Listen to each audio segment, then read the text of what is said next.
Get ready.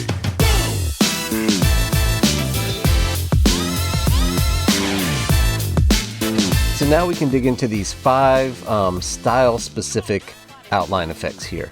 I'm going to zoom out my timeline, Shift-Z, where I've got a couple other clips already on the timeline, like this girl singing into her brush. I'm going to select her, and we'll add the outliner line effect. It's got a few extra controls as far as coloring and stuff goes that the main outliner effect doesn't have. So let's drag that over there to her. And we'll jump up here to the inspector. You'll see most of these controls look familiar from the regular outline effect. Width, placement, softness, offset.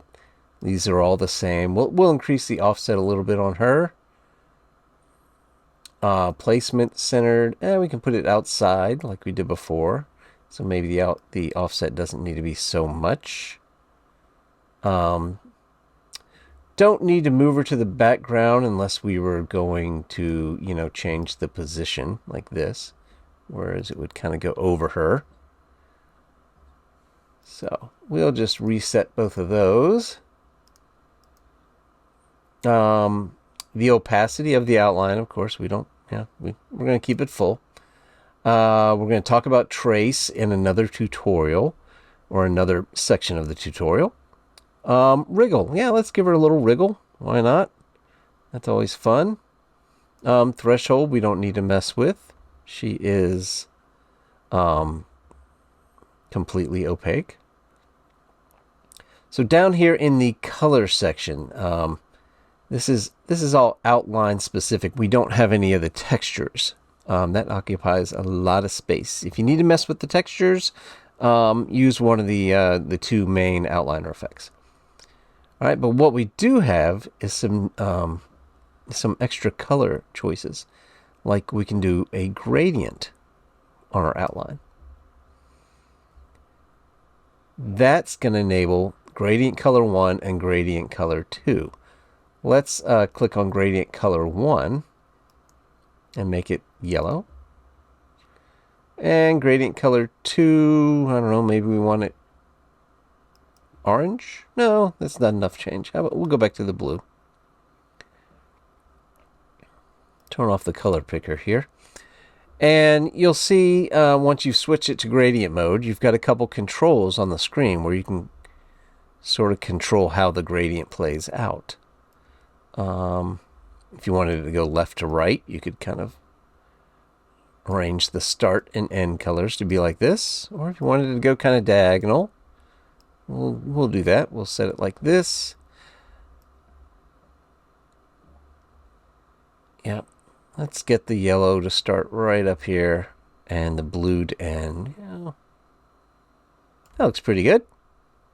And so that's the first bonus you get with the style-specific outliner line effect. The second is this outline gradient. That's going to apply a gradient from the inside to the outside of the line. And there's not really any controls for that. It just kind of transitions from the inside to the outside. You might want to make it a little bit wider here to see that happening.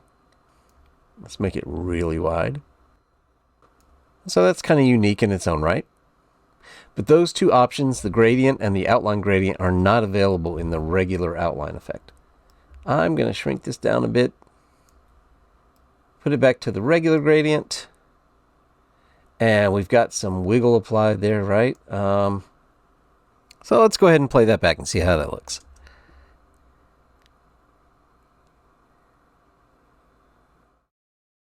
All right, so let's move on to the next style-specific outline effect we're going to try. Is the rough effect. One step up from a smooth line. We'll drag that over to him here with the headphones on.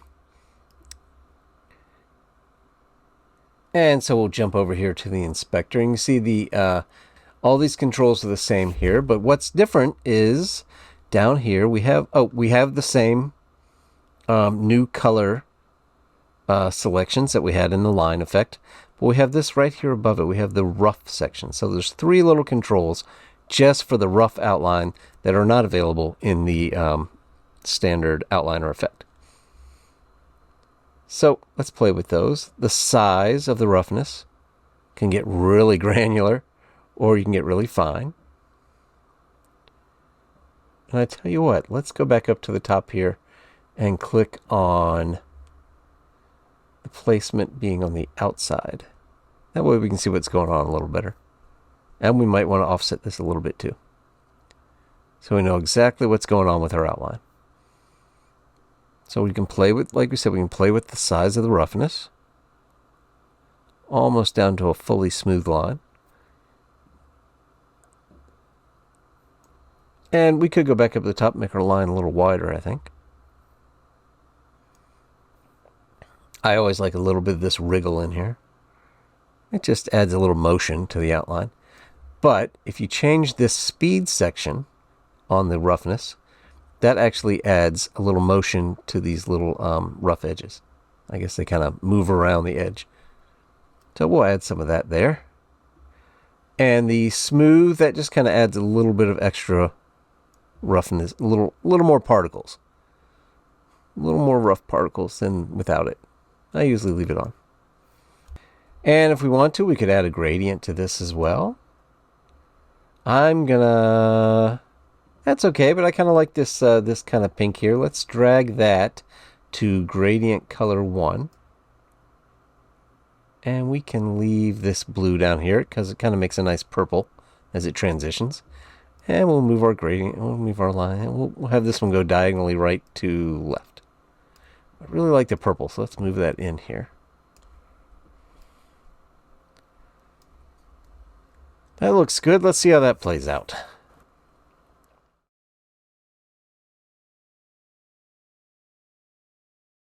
It didn't have quite as much wriggle as I like, but yeah, we only set it to 45 that time. So let's go to our next clip, and we have in the timeline this, I don't know, Cyndi Lauper type. The next outline style we're going to apply is neon. She looks like a neon type girl, right? Let's grab the neon effect, drag it over to her. Oh, and you'll notice some of these are compound clips like her in the timeline.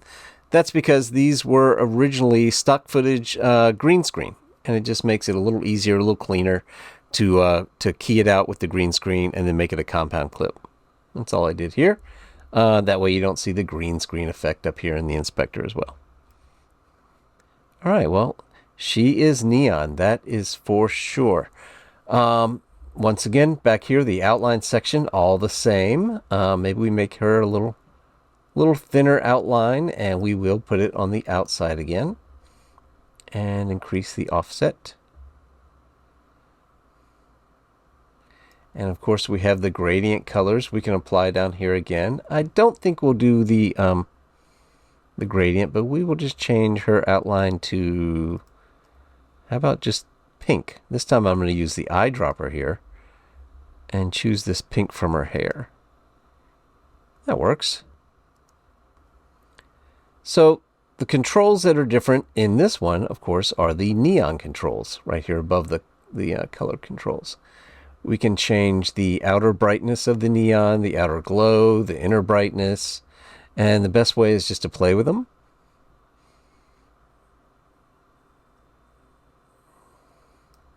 The outer glow, that's the softness. So the outer brightness is sort of the outer edge of the outline brightness, and the outer glow is this really soft area. And the inner glow would be inside of the outline, I guess. It's not quite as obvious.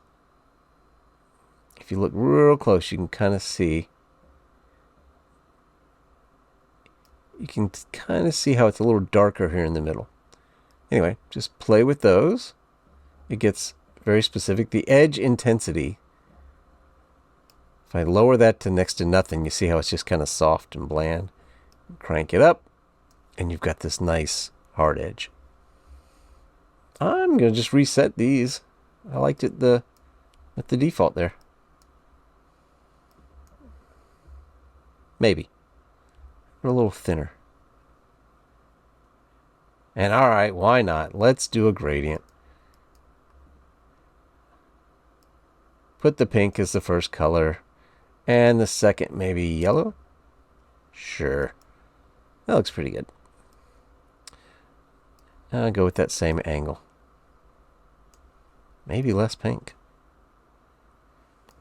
Oh, and before we see how that plays out, if you look up here, move to background. Outline is one of these that you may or may not want to move to the background, because if you move it to the background, some of this glow is not going to go, over them, over their hands, over their face. Let's take a look at that. So it's a much crisper look because this is all in the background. This might be a good place to show, too, that you can make the same adjustments on the source, the fill, I guess you'd say. Since we don't have the fill textures and all in these specific plugins, we just kind of looped it all into the source here. But you can, of course, scale the source. We don't need to do that. Let's undo that. Same crop controls. And the opacity. You can bring the opacity down. And that leaves you with just the glowing outline there. So let's bring the source back up. And it looks like we didn't add any wiggle on this one, but that's okay. Let's see how it plays out.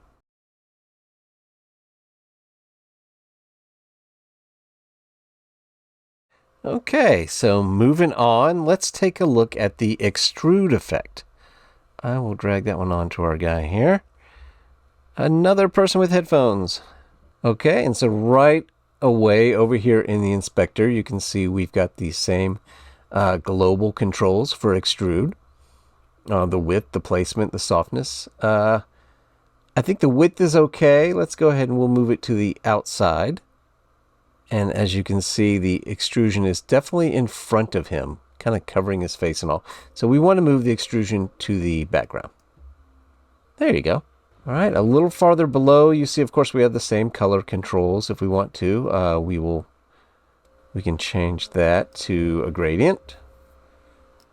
This time we'll do yellow to orange. I like it. Looks good just like it is. Okay, the next controls here in the extrude section, you have the angle of the extrusion. You can rotate that around where it's 360 degrees, just to whatever direction you want it to extrude. And you have this distance control, so you can control the depth of the extrusion. I think if you click on this and drag it, you can go really deep. We'll just set that back. Now, as long as you have the effect selected here, let's make sure it's yellow in the inspector, you've got an on-screen control that you can drag around. And if you look in the inspector, you'll see it's moving the angle and the distance together. So this is a nice sort of little intuitive control. Okay, so moving on down, we also have clipping. That'll be more obvious if we make it a really distant, really long, deep extrusion. So let's do that. Kind of like it's coming from the upper left here.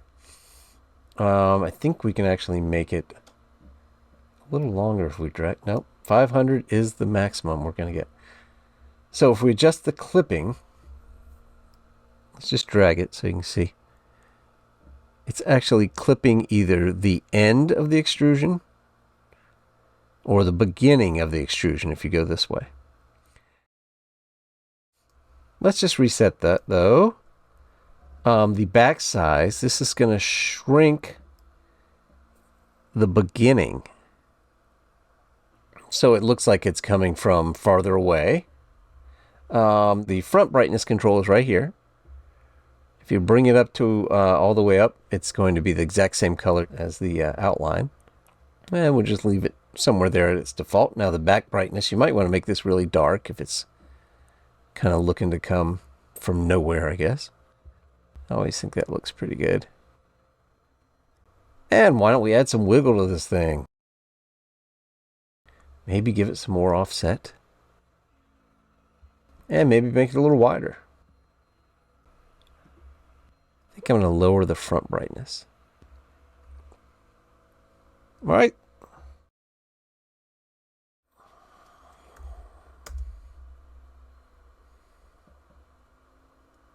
But a very dramatic effect. So what's next? I think I left the best for last. The most fun is the electric effect. I really like this effect. Let's select our dancer here in the timeline. And we will drag the outliner electric effect onto her. Right away, you've got a nice blue electric effect on here. The same controls for outline. The difference is here, we've kind of renamed the outline width offset. So offset is really the same thing sort of as width. But we don't have a width control because that would insinuate that this little portion, the little skinny portion of the electricity, would have a width to it, but it's always the same. So we kind of made this offset. You can, offset it way out here, or you can have it kind of, just right around her here. Let's go ahead and just reset the offset. Yeah. So if you move down, you'll see there are a lot of controls for the electric effect. There is not a those same color controls. Electric is kind of its own thing, as I've said. So it doesn't have the gradient color and that sort of thing. But what we can control is sort of like the glow effect. You have the same outer brightness, a lot of controls here for the electric. The outer glow. Let's undo those as we go along. The inner brightness and the inner glow. The edge intensity.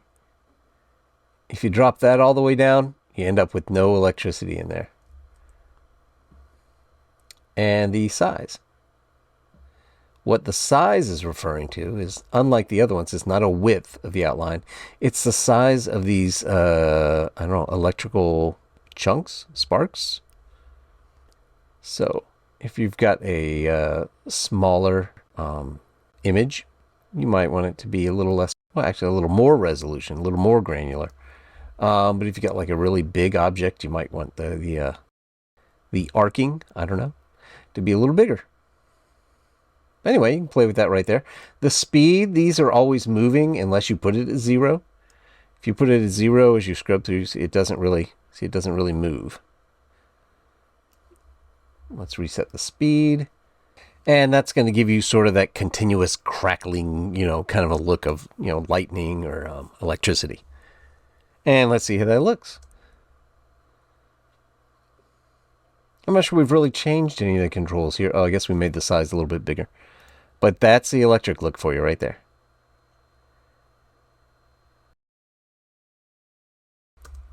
And so that pretty much does it for the 5 style-specific outliner effects. There is one more effect over here in the browser that we will go over called the outliner Radiate Effect, which emits waves of your outline in any direction you choose. And so now let's take a look at the outliner Radiate Effect. I'm going to select this globe I have here at the end of the timeline, the Earth, and I've got it on, it's got an alpha channel, so it's got some transparency around it, but I've got it on top of this nebula background, which I think is really cool. This is one of the new backgrounds they've introduced, 10.6.6 maybe, since they introduced the iPad version. That's one of the backgrounds that kind of came with Final Cut to coincide with the iPad version. But anyway, enough said about that.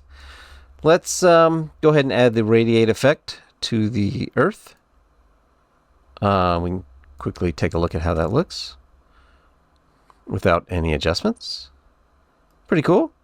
If you look over here in the inspector, you can see that we've got most of the same global controls as the other style specific effects, except Radiate is really kind of its own thing. So its controls are more focused on the Radiate effect itself, and we have at the very top here the ability to choose which style of outline, kind of like we do, in the main outline effect. So I'm going to switch it to neon, but we could switch it to, extrude, even electric, or rough. Well, let's just go with neon here. And that is pretty strong. So I don't have all the granular controls, all the nuances of the neon effect, but I do have the ability to kind of, you know, bring it back a little bit dial it back with, let's see, with the opacity. So let's just dial that back. Yeah, maybe about 60 is good. I think a little thinner. Let's bring the width. Because as you can see, as it radiates out toward you, it kind of gets wider because it really is kind of a pseudo 3D effect. But that looks pretty good. I don't know that orange is getting me. So we have the same color controls as some of the other, style specific effects. We could choose, you know, a gradient or an outline gradient, but I'm just going to leave it on solid and choose kind of something a little lighter. I think this yellow looks pretty good. Yeah. Maybe a little less opacity.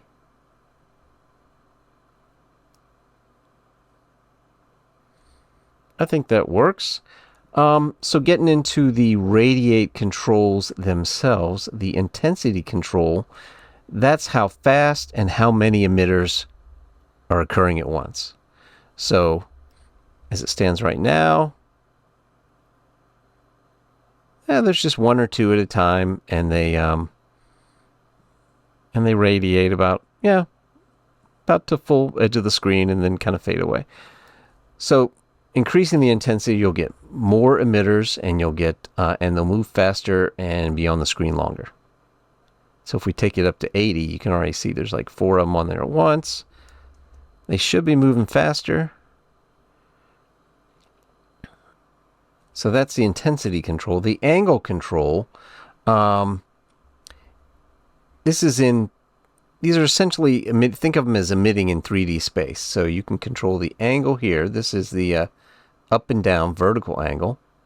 I can have them emit upwards, or I can, see it goes all the way around actually. I can have them emit backwards. And the weird thing is here, it's actually in front of the planet. So even though it's emitting backwards, I can see them. So I'm going to click on the move to background box. Depending on what you're doing, this might be appropriate. Now we don't see them at all because it's emitting behind the planet. But we can play with this some more. And the longitude angle, that's going to emit it. That's going to change left and right. Go figure. Longitude, right? You have to go all the way around here. So now it's going left and back.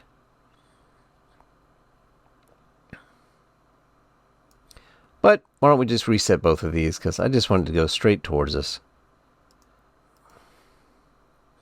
The range, right now it's emitting directly at one specific point, but if you adjust this range dial here, it's sort of more, think of it more as like a spray versus a stream. So you can have it spray out, at a random angles within like 15 degrees or whatever it might be. So if we adjust this, it's kind of spraying out all over the place. Let's see. Not something I would probably use, but the option is there. I'll go ahead and reset that.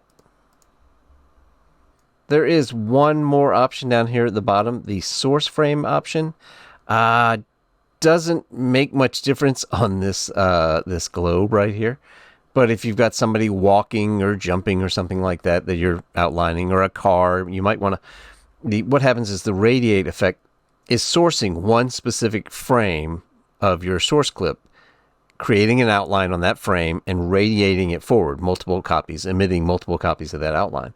For whatever reason, the frame it's using might not work. It defaults to 60th frame, basically 2 seconds in, to make sure sort of whatever animation has already occurred, if it's already flown in or walked in or whatever. So you might want to choose the first frame of your clip, or, you can even dial in, whatever number you want here. As you notice, the outline is gone because there is no frame 1000. But for this clip, doesn't really matter. I'll just reset it to 60. And so that is the radiate effect. There is also a Radiate Effect over in the Titles browser with the Outliner custom shapes and shape effects. And we're going to take a look at those next.